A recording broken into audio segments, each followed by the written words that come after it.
This is a machinist punch. They're both cheap and awesome. It's a spring-loaded mechanism that does all the punching for you. You don't need a hammer, you just mash on it and it delivers enough of an impact to leave a mark in metal stuff.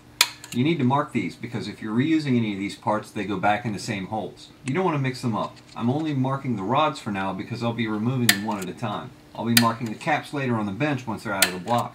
I don't plan to reuse them, but their condition is still important to me.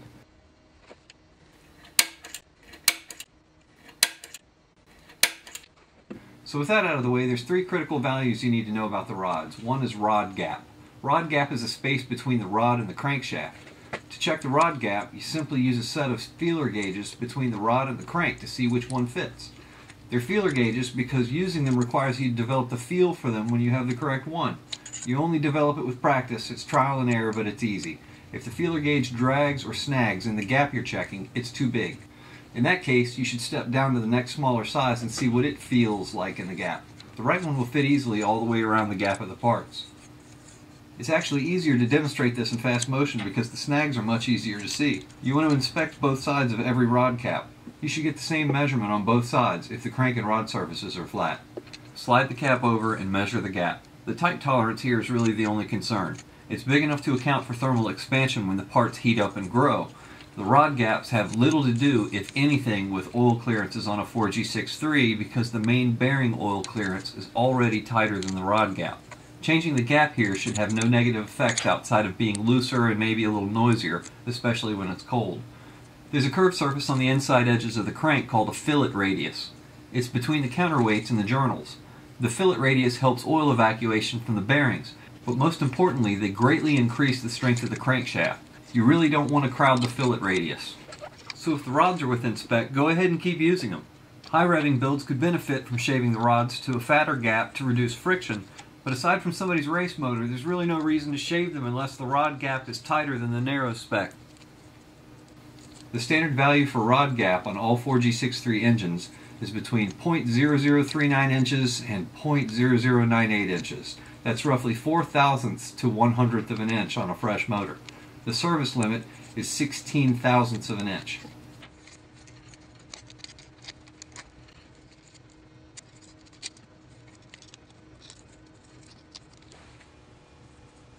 I've got my rod numbers here. All of them are pretty close to the middle of the standard specification. That's a great thing. It means the crankshaft's probably in good health. However, there are other factors involved that determine its health, and we'll get to some of those in this video. But first, in order to do that, the connecting rods and pistons need to be removed. You want to do this one rod at a time. Treat it like you're doing a tune-up, one spark plug and wire at a time. It's important to keep everything assembled the way it was for inspection and diagnosis. If you loosen the nuts on a rod and the oil viscosity prevents you from pulling the caps off, just put the nuts back on loosely and slap the nuts to separate the rod caps. That's right, I said slap the nuts. Try to stay focused here. Once the cap is off and set aside, put your hand under the piston and press the rod and piston assembly through the bore. Once you got it out, immediately reassemble the rod and give each one a good visual inspection. Make sure the wrist pins move freely. Make sure the rod is straight. Look at the condition of the bearings and the outside of the journals. Be aware that the same oil viscosity that can prevent you from separating the caps can also stick the bearings to the crankshaft journals. You don't want to drop the bearings on the floor because if you do, you'll have to clean and dry it as well as the rod they came from before reinstalling them for inspection. So be aware of this and put the bearings back in the rods whenever that happens. Make sure no dust or dirt gets trapped between the rod bores and the bearings in these cases. If you find anything wrong with the rod itself, it cannot be fixed or reused. You have to replace it. Repairs to parts like these usually involve adding or removing material which throws off their balance and weight. Connecting rods are precision machined with tolerances of a 10,000th of an inch for uniformity. Since an engine must be balanced to perform well, replacing one involves replacing them all unless you're rebalancing your whole rotating assembly. We'll get to the balancing info in another video. See, I told you I was going to mark the caps on the bench. The second and third measurements we need are the crank bore of the connecting rod and the crankshaft diameter. These values are needed to calculate the connecting rod oil clearances. In order to do this, you need the bearings in the rods, and they have to be torqued to spec. In this case, that's 14 pounds plus an additional 90 degrees to stretch the bolts. I use 2 blocks of wood in my bench vise to prevent damaging the rod. When people say they're blueprinting an engine, they don't actually get blueprints. Almost nobody does that. You can blueprint an engine on a napkin. All it means is that you've checked all of the physical measurements of the engine's engineered specifications. You don't need accurate drawings or x-rays of your junk. You just need to write down all your engine's measurements for reference to know it's in spec and to ensure it doesn't blow up the first time you turn the key.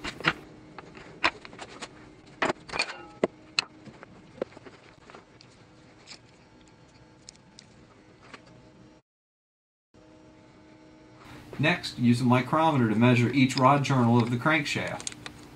One measurement on axis with the center line and one at 90 degrees to center line.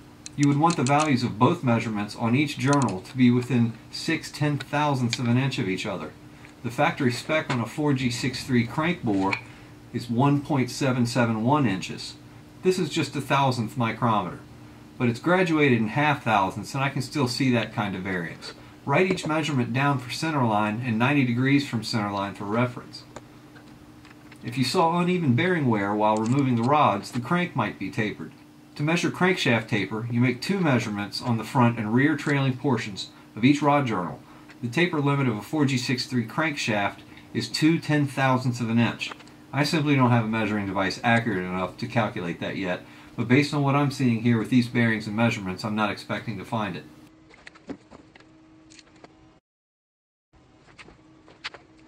All the rod journals are still dead on with factory spec after more than 150,000 miles. I couldn't be happier about that. So, now that the rod journal diameters are known, let's measure the crank bores of the connecting rods. First, I zero my measuring device and check it against the one I made the crankshaft measurements with. This won't give me the ultimate accuracy in determining oil clearances, but it will give me a relative measurement against a perfect reference. Just like the crankshaft measurements, you want to take 2 measurements off of each center line, with the rod bores and 90 degrees off the center. The portion of the bores where the bearings meet will yield an inaccurate measurement with these calipers, so I'm measuring slightly off 90 degrees to avoid the gap. It's important to measure both sides of the rods and ensure the gaps are consistent.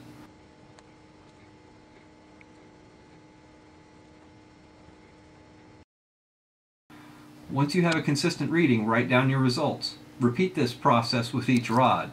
If you're going to reuse the rods, it's also a good idea to document their thickness on all 4 center lines of the bore, but I'm just checking oil clearances for now.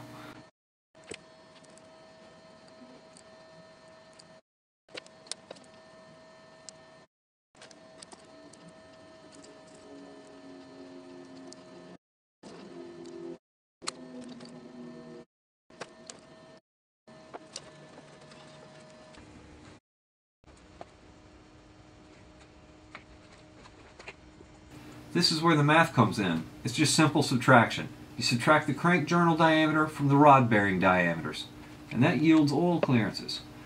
Looking at the numbers I have here, the crankshaft is in excellent condition and the rod bearings are out of round. The service limit for rod oil clearances is 4/1000ths of an inch. Oil clearances are barely within spec on my low side here, but well over the service limit 90 degrees off center. This indicates that just like the thrust bearings in the last video, these rod bearings are extremely worn and would need to be replaced. They likely contributed to minor oil pressure problems when this engine was running, but nothing unusual for an engine with high miles like this one.